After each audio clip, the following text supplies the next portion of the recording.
Hello and welcome to the Stockyard Industrial Lead. I'm Eric Miller, and today is going to be about this new CF7 for the South Omaha Terminal that will be operating on the Stockyard Industrial Lead.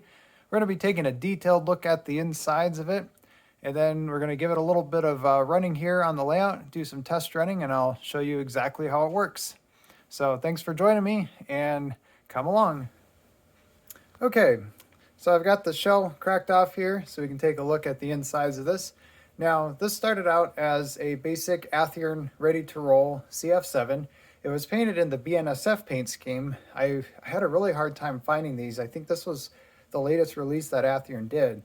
And I tried looking all over online and I found two of these BNSF CF7s. This one came from the Plains Hobbies in outside of the Chicago area. And so I went with that. And the nice thing about the BNSF style is that it's a little more modern, I guess. So it had some details like this antenna stand, which I thought was really cool. And then also note that the air horn is moved to the back. So that's kind of neat. And then it had all the other usual details that you find on these Athearn CF7s, like the grab irons here and really nice handrails and a little flimsy, but not too bad. And then also obviously grab irons in the back here too. So I really like that. Now, what I don't usually like about Athearn locomotives, and it's just because I'm picky, it's the drives. And so if I ever have an Athearn, I always replace the drives if I can help it. Now, I do like the newer Athearn Genesis and others like that, but the older, like blue block style stuff, I don't really like that much. And one of the biggest concerns that I have is that the trucks do not have the two wires that come out of the trucks. And so what they do is they kind of use the chassis as like one of the conductive elements of the locomotive, which I just find bizarre. So anyways, what I really like to do, especially with these CF7s, is repower it with a Kato drive and Kato trucks.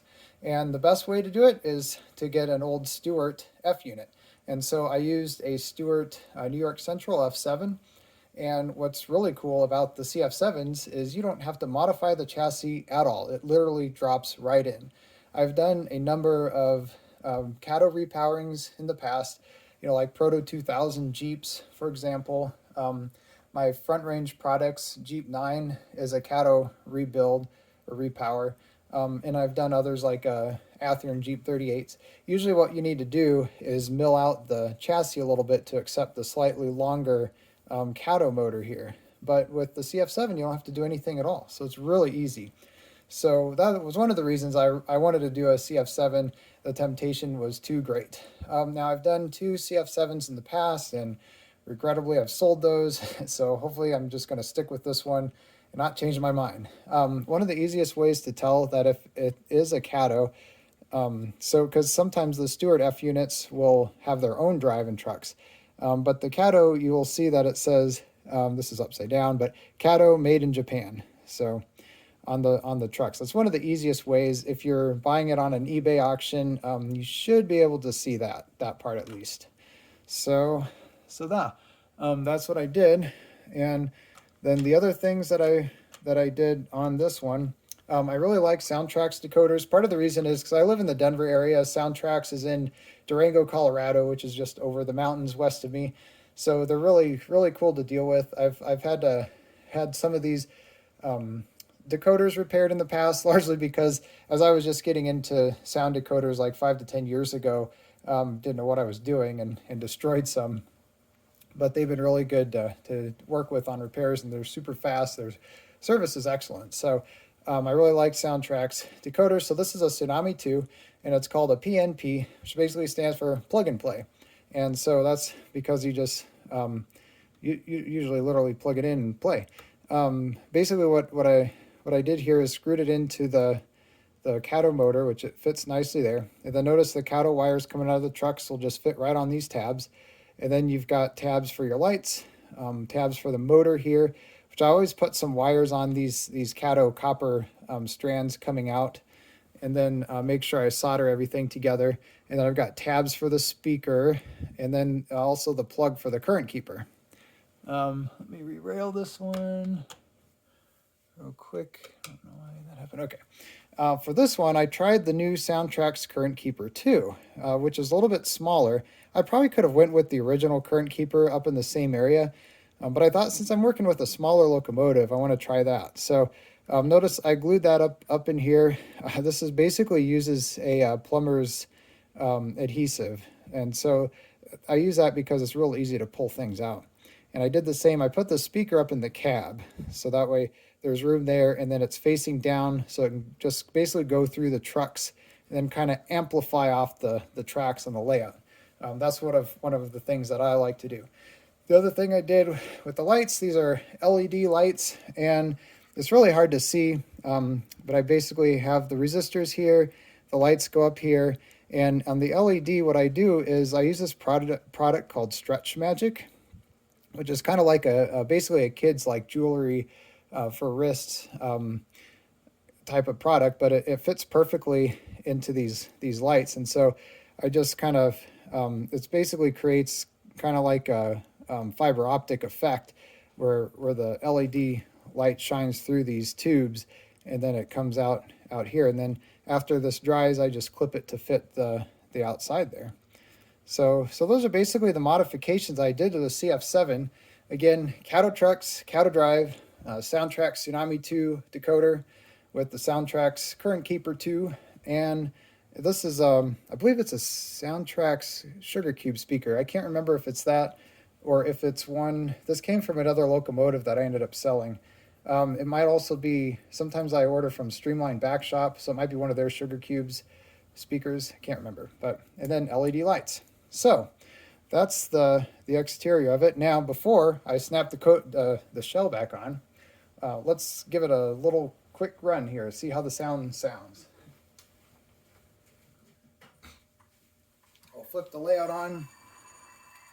There's the familiar bell. Always a good idea to test run your sound locomotive to make sure everything's working properly before you clamp the shell back on, I think anyways.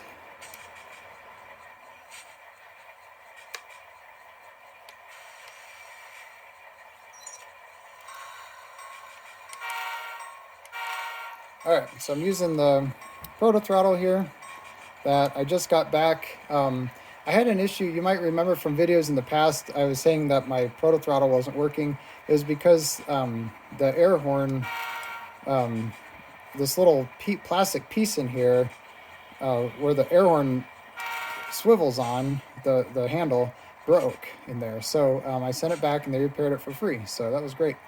And again, proto throttle, even though they're called Iowa Scaled Engineering, their shop is like near Colorado Springs, so another Colorado company. So they should probably call themselves Colorado Scaled Engineering. Anyway, now one thing about this, I might replace a speaker. It sounds just a little weird to me. I don't know if you can hear that. It crackles a little bit. It's not super annoying yet, so I'll leave it in there for now. It's something I can replace. Again, using this plumber's adhesive that I use in here for sinks and whatnot, I can just easily pull that out and then put a new one in there. So not a big deal. All right, let's give it a quick little run.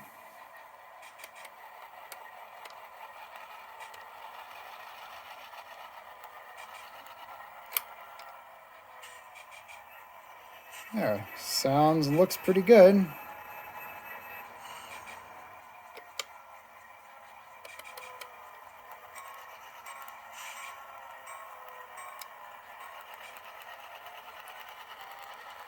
Again, I can hear that crackling in the speaker. I don't like, but it's, like I said, it's not a huge deal right now. Since I have a very small fleet of only 4 locomotives, I get to be a bit of a perfectionist at times. So that's something that I'll probably put on my list of things to replace in the future, but like I said, not a huge deal. Now this does have momentum, so notice I'll turn that completely down. It'll keep going a little bit. Not super smooth there, so I might want to look at putting some more washers here in the gears if I continue to have issues like that. Again, I just try to be a perfectionist, especially when it comes to switching, because I really want things like fine-tuned so it works really well when I switch. All right, I'm going to put the shell back on, and then we'll stretch the legs a little bit. and run it on the layout. Okay, I've got the shell back on, got our couplers back in here, and I'll put this up again. And then just to show you again, these are what the trucks look like if you want to look for the Kato Blombergs right there on the for the Stewart F units, and then everything just screws in nicely here in the chassis, so works really well. Some other things I want to point out to you, I did add a few details myself that did not come with the model. So I added these windshield wipers that I just had in my spare parts from other models, added some MU hoses on both ends, and then I also added some coupler cut levers. Now looking at the CF7, they had some really weird coupler cut levers that actually kind of went under the coupler and then came up here, but I had these in my spare parts, so I just used them. And in any event, it makes it for a nice detail to do stuff like that, I think. All right, let's throw this back on the rails, and we will give it a little test run here.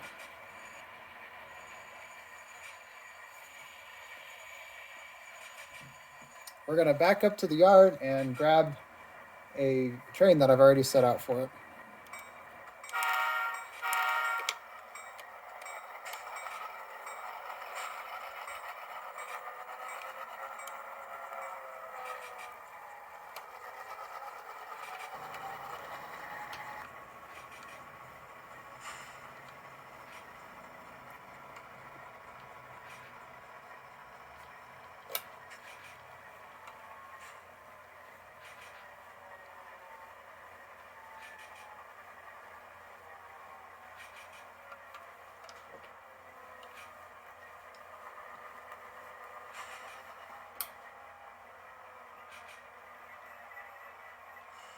All right. Got our train, came in just a little too fast, but not too bad.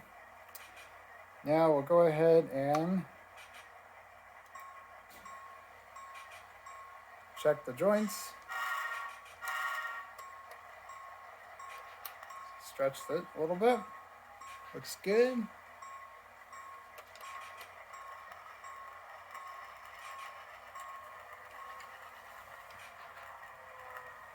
All right.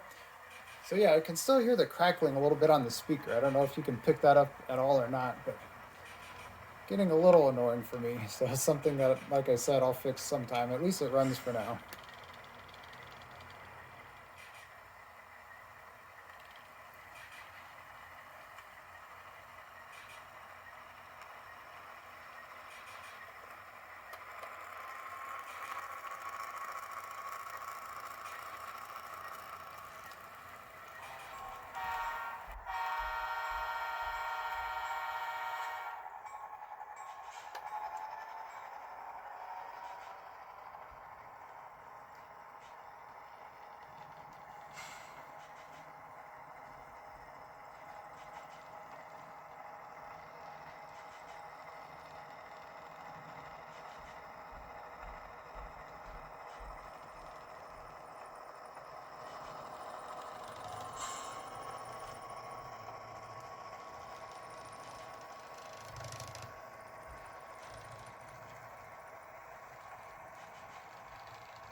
Okay, so we've stretched the legs out on the layout a little bit. Now we're going to do what this, I think, locomotive should really shine at, which is some industrial switching here. So I've got us at the standard distribution warehouse, and we're just going to work a couple of freight cars and see how this goes. So as you might know, let's see, we'll get this going here.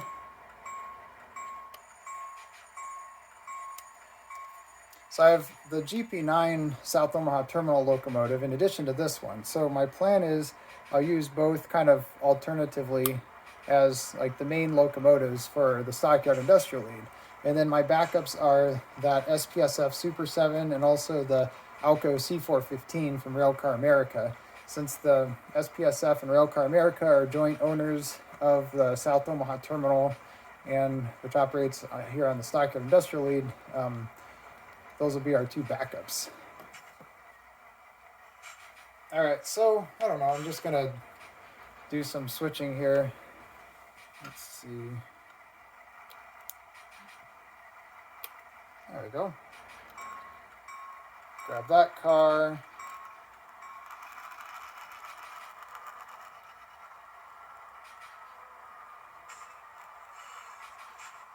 We'll just pull these two cars out.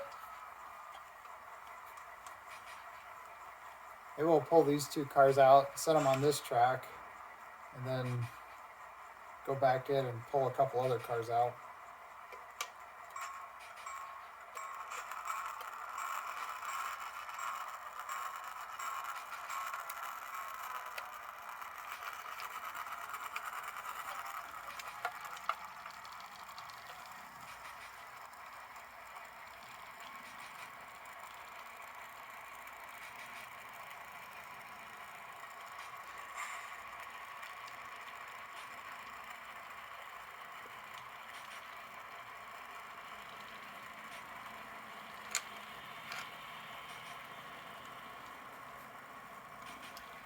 The other thing that I'm hearing is a little bit of grinding noise in there, and I'm not sure if that's just because I need to break it in a little bit more and give it some more runtime, or if it's an actual issue that I should be concerned about. I don't think anything's hitting in there, like hitting the drives or the drive shafts. So I'm a little distracted at some of the noises that I'm hearing with this thing.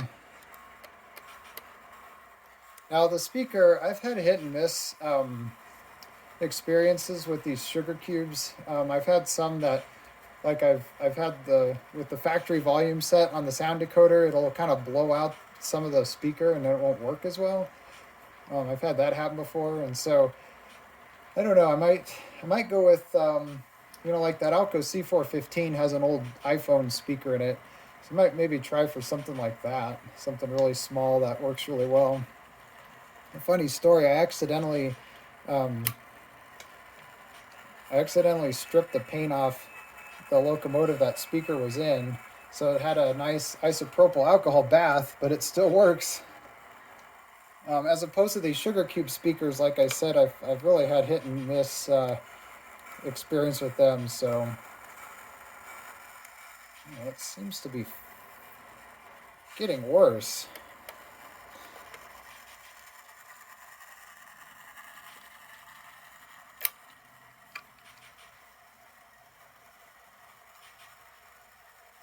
That speaker seems to be getting worse as we're running it here.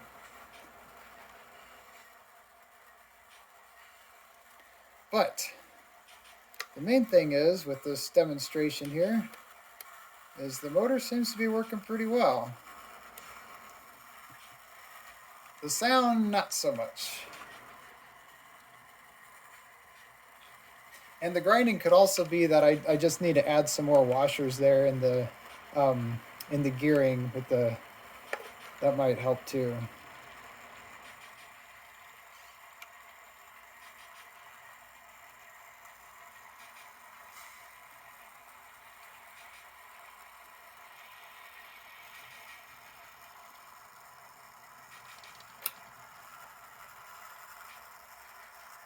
This is also a good test to see if I have that momentum adjusted correctly with the programming, and it seems to work pretty well. I don't think it's like, accelerates too fast or too slow. The decel seems to work pretty good too. I like to try to keep it as realistic as possible. I also try not to have too much in there, just in case I have like a crew over that's never operated with momentum before. I want them to be able to stop the train. So, well, I think this is a pretty decent test. Now I know I need to find a new speaker, so we'll get that replaced. Like I said, now that the sound seems to be getting even worse, I think I'm going to get that replaced sooner than I thought when I started making this video. So we'll put that on a priority. We'll get that replaced, and then we'll keep an eye out on that drive. I might try putting some washers there in the worming gear, see if that helps. So Okay, well, I hope you enjoyed this kind of in-depth look of the CF7 that I just added to the layout and what I did to it. The other thing that I guess I could mention is the paint on here. This is B&O Royal Blue. It's B&O as opposed to C&O. And then for the yellow, I used Reefer Yellow. And then I got the decals from Precision Design Company up in Canada. And he was able to match, he sent me some yellow samples, so I was able to match the paint that I used on here. So that turned out really well. And then I just did a very light weathering job since I want this to kind of look like it's a newer paint scheme for the South Omaha Terminal as opposed to their lighter blue, older paint scheme that I did to match the prototype. So that's how I basically designed the paint scheme, I guess. So I thought I'd mention that in addition to what I showed you earlier in the video, which was all the mechanics and the sound and the drive and all that. So, all right, if you have any other questions, feel free to drop a note down there in the comments. And if there's anything else you want to see, either with this CF7 or any of my other locomotive fleet, or if you have any questions about, how do I go about assembling a locomotive fleet, for example, let me know. I'd be happy to make a separate video on any topics that you want to hear about. Like I said, next week I'm planning to do a video on setting up JMRI a little bit more in detail. I know we've had questions about setting up off spots in JMRI, so I thought I would do a video on that. I need to get my JMRI updated myself first before I make that video, so I'll make sure to do that.